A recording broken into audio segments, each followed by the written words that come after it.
ымыранның ұлы мұса. жүсіп пайғамбар дүние салған соң мысыр жұрты пұтқа табынып шоқынып кетті. жүсіп әкесіне ат үстінде сәлем бергесін одан ұрпақ тарамады. ізбасар шықпады. 7 жыл аштық кезінде ысырайыл жұрты жүсіп пайғамбардың қол астына келіп паналаған еді. Олар да көбейіп бір қауым елге айналған.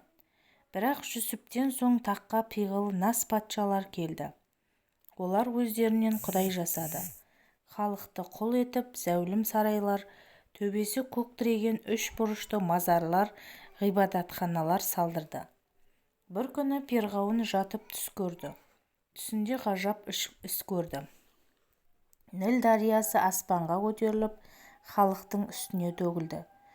Бәйтүл мұқадас жақтан жалындаған от келіп, мұның әскерін өртеп жіберді. Күлі көкке ұшты. Аспаннан 2 түп ағаш түсіп, Мысыр халқын мұжғылап өлтірді. Бірақ құлдықта жүрген Ысырайыл жұртына зияны тимеді. Перғауын ұйқыдан шошып оянды. Бақсы тәуіптерді жинап, түсінің жоруын сұрады. Олар: бізге 3 күн мұрсат беріңіз, жұлдызға қарап бала шайық деді. Болсын, деді перғауын. Бірақ өзі түсінен шошып 3 күнге дейін ұйықтамады. 3-ші күні бақсылар келді. Олар: мына құлдықта жүрген Ысырайыл жұртында бір бала дүниеге келеді. Ол ержеткен соң сені тақтан төңкереді. Жұртын алып жөңкіледі. Туатын бала өз жұртын ел қылады. Бай мен кедейді тең қылады. Қызыл теңізден сел тұрады. Әскеріңді балыққа жем қылады. Ажалың сол баладан болады, деді. Бұл сөзді естігенде перғауынның беті сұрланып сала берді. Жүрегі шаншып, қолдары қалшылдап, бақсы дәукешке жалына қарап: бұдан аман қалудың жолы бар ма, деп сұрады. Бақсылары: бір ғана жолы бар. Биыл дүниеге келетін Ысырайылдың балаларды жөргегінде тұншықтырып өлтіресің. Сонда ажалдан аман қаласың, деді. Патша дереу уәзірлерін шақырып, бүгіннен бастап Ысырайылда дүниеге келетін сәбилерді бірде-біреуін қалдырмай бауыздаңдар. Жүкті әйелдің қарнын жарыңдар. Жаялықтарын жыртып, бесіктерін өртеңдер, деп әмір етті. Жендеттер сол түні үй-үйді аралап жаңа туған сәби іздеді. Бұл кезде ымыранның әйелі Лауха босанып жатыр еді. Ол суық хабарды естіп қорқып кетті. Дереу ұлын емізді де сандыққа салып дарияға ағызып жіберді. Сүт пісірім сәттен соң үйге жендеттер басып кірді. Олар әрі ақтарып, бері ақтарып жаңа туған сәбиді таппады. Ескі жаялықтарды жыртып, бесігін отқа лақтырды.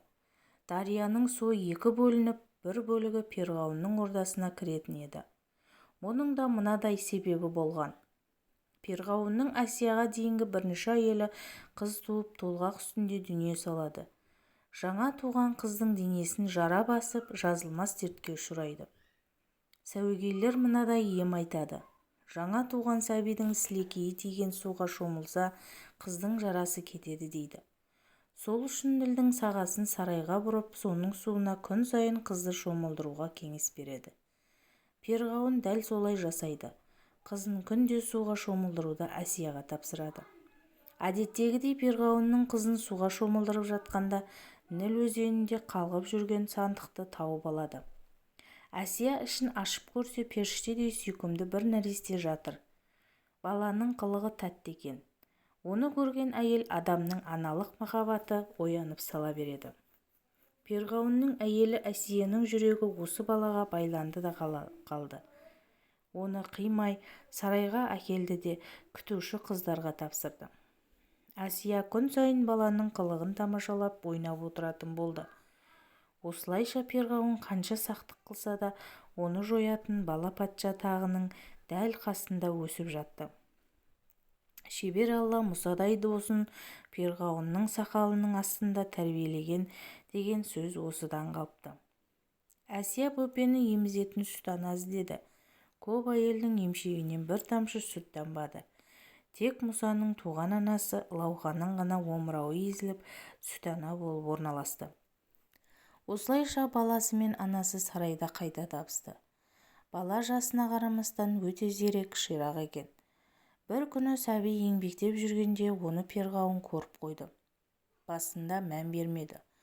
Ол гаремдегі көп тоқалдың бірінен туған өз баласы екен деп қалды. Перғауын сәбиді еркелетіп қолына алып көтеріп еді, ол патшаның сақалын ұстап тартып қалды. Перғауынның жаны шығып кетті. Баланы ала көзімен атып, бұл әлгі түсімде көрген бала емес пе деді де сарайға жендеттер мен бақсыларды шақырды. Асия ара түсіп, жоқ, бақсылар ол баланы Ысырайыл жұртынан дүниеге келеді демеді ме? Бұл сәби ысырайылдық емес деді. Уәзірлері: бұл кішкентай болса да қолы қарулы екен. Патшаның сақалынан ұстауға қалайша дәті барды деді. Патша ием шақалақ бөпе дұшпандықты біле ме? Оның ненің жаман жақсысын, кімнің патша бақсысын айыра алмайды деді Асия. Перғауын бақсыларына қарап, айтыңдар, бұл баланың тегі не деді. Бақсылар жындарын шақырып, жұлдызға қарап болжай бастады. Сол сәтте Алланың әмірімен бір-бір періште әрбір жұлдыздың бетін көлегейлеп тұра қалды. Сәуегейлер аспанға қанша телмірсе де түк көре алмай қиналды. Перғауын қаһарын төгіп, тезірек айт деймін. Бұл баладан менің патшалығыма қауіп бар ма, жоқ па деп сұрады. Сәуегейлер: бүгін көкті тұман басып тұр, жұлдыздарды көре алмадық. Бірақ баладан қауіптенсең, оны сынап көрейік деді. Сонда Перғауын: сынаңдар деді. Сәуегейлер бір табаққа алма, екінші табаққа көмірдің шоғын салып әкеліп, бала шынымен зерек болса шоқты емес алманы алады, ақымақ болса шоқты ұстап күйеді, зерек болса өлтір деді. Баланың алдына алма мен шоқты қатар қойды. Патшадан бастап бәрі іштен тынып бақылап тұрды. Бала алмаға қарай еңбектей жөнелді. Сол сәтте жендеттер қолын қылышына апарды. Сәби алманы алмақ боп қолын соза бергенде Жебірейіл періште ұшып келіп оның бетінен шапалақпен тартып жіберді. Бала кілт тоқтап шоқты көсіп алып аузына салып жіберді.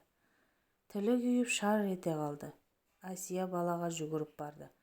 Перғауын ішек-сілесі қатып: ай, өлер жерін білмейтін ақымақ бала екен, отты ұстап несі бар деді. Әйелі ашуланса да білдірмей: енді көзің жеткен шығар, деді баланы бауырына алып жатып. Сәуегей бақсылар да: уа патшам, болар бала бесікте жатып байқалады деген, мынауың от пен суды айыра алмас жармас біреу ғой, ақымақ бас екі аяқтың соры деген, мейлі енді екі аяғына сор боп өсе берсін десті. Перғауынның қаупі сейіліп, көңілі орнына түсті. Ұйқысы тынышталып, тәбеті ашылды. Мұсаның шоққа тілі күйіп қалған соң есейгенде сөзін анық айта алмай кекештеніп қалды. Сол үшін Тәңір Тағала оған інісі Харунды серік етіп қасына қосты. Себебі Харун сөзден түйін түйген туа бітті шешен болатын. Мұсадан хикмет ілімін меңгерген соң аттыға жол, ауыздыға сөз бермейтін нағыз ділмардың өзі болды.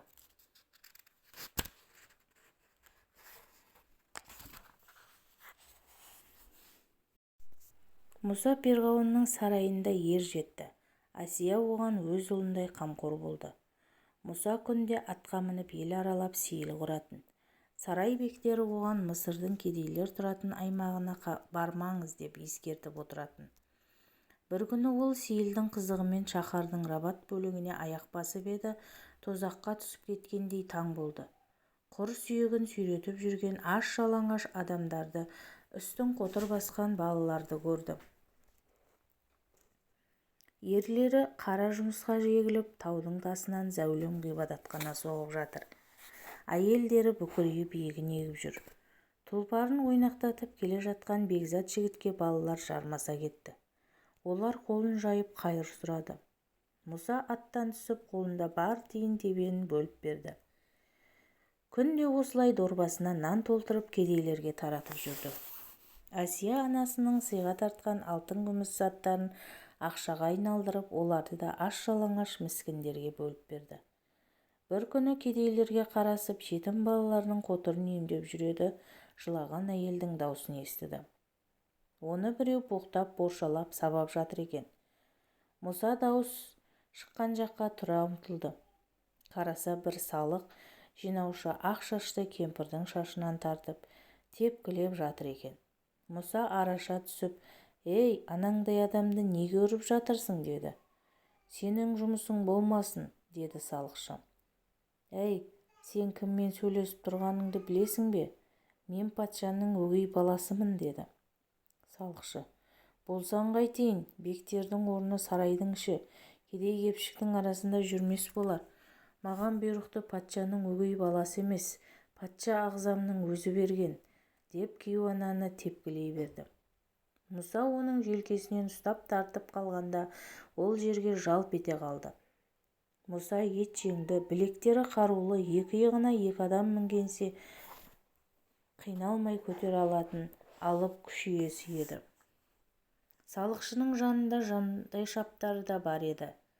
Ол: «Ұстаңдар мынаны», деді. Жендеттер Мұсаға бата алмады. Перғауынның өгей ұлына тиісіп басымыз бәлеге қалар деп қауіптеніп кейін шегінді. Салықшы бажылдап: «Сен неге кедей-кепшікті қорғап тұрсың? Құдай оларды бізге құл етіп жаратқан. Оларды тепкілеп өлтірсек те ит құрлы сұрауы жоқ», деді.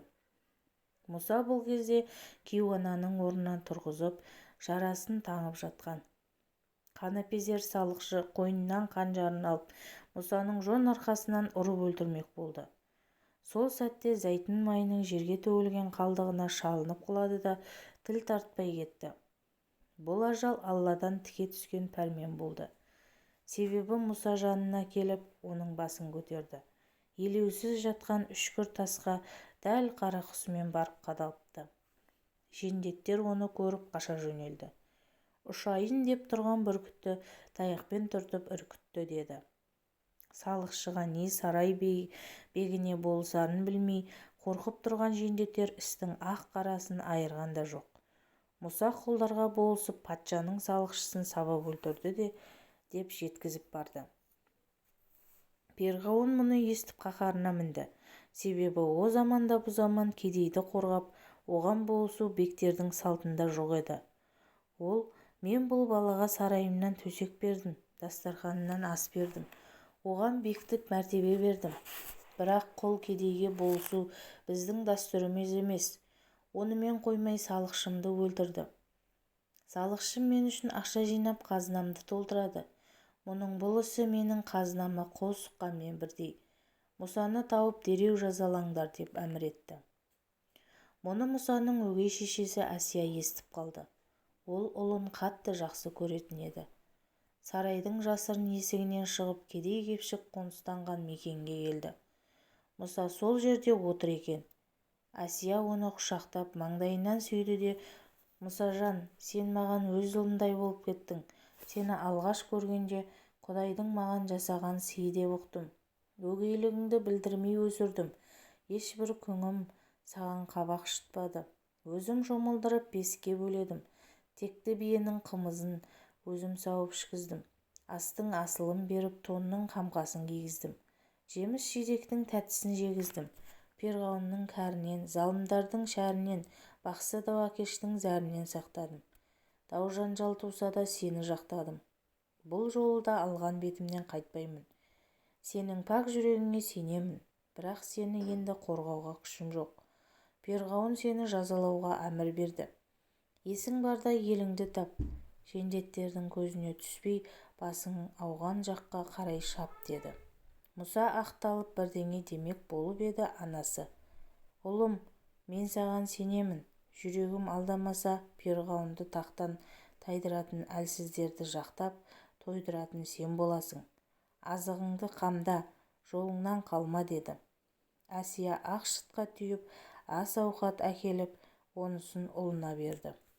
Жалғасы бар.